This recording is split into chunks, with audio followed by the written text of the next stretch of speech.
అయ్యయ్యో! ఇది చేస్తే తప్పేమో, ఇది చేస్తే ఇలా అయిపోతానేమో, అది చేస్తే అలా అయిపోతానేమో అని అంటూ ఏదీ చేయకుండా మాత్రం సైలెంట్‌గా ఉండకు. ఎందుకంటే నువ్వు ఏమి చేసినా, ఏమి చేయకపోయినా నిన్ను ఏలెత్తి చూపించడానికి ఈ సొసైటీ ఎప్పుడూ రెడీగానే ఉంటుంది. ఎందుకంటే నీకున్న ఈ చిన్న జీవితంలో ఈ సొసైటీ, ఈ చిన్న పెద్ద అంటూ వాళ్ళ గురించి ఆలోచించుకుంటూ ఈ చిన్న లైఫ్‌లో నీకంటూ ఉన్న ఆ క్షణాలని వృధా చేసుకోవద్దు. ఎందుకంటే తప్పు చెయ్యి, చెడు చెయ్యి. తప్పు ఎంతవరకు చేయాలో అంతవరకే చెయ్యి. ఏ తప్పు చేయకుండా మాత్రం చచ్చిపోకు. ఎందుకంటే ఈ తప్పు చేయకుండా చచ్చిపోయానని మాత్రం రిగ్రెట్ మాత్రం అవ్వకు. అలాగని సక్సెస్ వచ్చిందని విర్రవేక్కు. ఎందుకంటే ఇలా ఎన్నో సక్సెస్లు చూసిన వాళ్ళు కూడా ఆ నెలలోకే, ఎన్నో ఘోరమైన పనులు చేసిన వాళ్ళు కూడా ఆ నెలలోకే వెళ్ళిన వారే.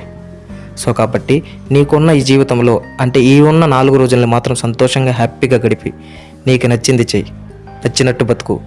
నా అనుకున్న వాళ్ళని అంటే అమ్మ, నాన్న, నీ తోడబుట్టిన వాళ్ళు, నీ లైఫ్లోకి వచ్చిన నీ పార్ట్నర్, వీళ్ళని సంతోషంగా చూసుకో.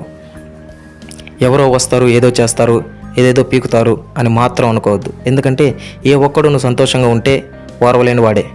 ఏ ఒక్కడు నువ్వు బాధలో ఉన్నావు, అప్పుల పాలైపోయావు, 4 రోజులు తిండి లేదు, ఎవరైనా వచ్చి పెడతారా? పెట్టరు. సో కాబట్టి ఏ లుచ్చాసన్ లఫగాన్స్ గురించి మాత్రం ఆలోచించుకో. ఎందుకంటే ఇక్కడ ఉన్నది అందరూ పేవర్స్ గాళ్ళే.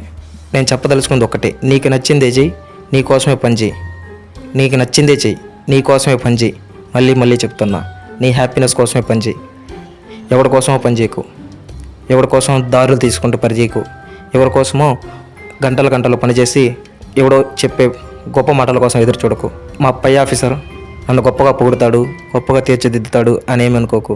ఎందుకంటే ఈరోజు నువ్వు పని చేస్తే వాడికి నువ్వు గొప్పగా కనపడతావేమో, రేపు పని చేయకపోతే అందరి ముందు తిట్టే రోజు వస్తుంది. సో కాబట్టి నీ కోసమే పని చేసుకో. నీకు నచ్చింది ట్రావెలింగో, బిజినెస్సో, టీచింగో, ఏదో ఒకటి నువ్వు ఎంచుకున్న ఫీల్డ్, సినీ రంగము, ఏ ఫీల్డ్ అయినా సరే నీకు నచ్చిన ఫీల్డ్లో నువ్వు ఆ రోజు సంతోషంగా ఉంటే చాలు. నా అనుకున్న వాళ్ళతో సంతోషంగా ఉన్నావా లేదా ఇది మాత్రమే చూసుకో. ఒకటి గురించి ఎందుకు మనకి, నువ్వు ఒక్కటే గుర్తుపెట్టుకో, బయట సొసైటీలోకి వెళ్ళినప్పుడు అందరూ జంతువులే. ఏ జంతువు వచ్చి ఎప్పుడు అటాక్ చేస్తుందో తెలియదు. ప్రతి జంతువుతో జాగ్రత్తగా ఉండాలి.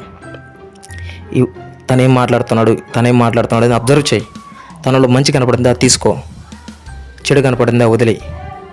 అలానే చెడు అలవాట్లకి వెళ్ళిపోకు. బెట్టింగ్లని, స్వాడు, పద్దేశం అని వాటి జోలికి ఇటు జోలికి పోకు. ఎందుకు?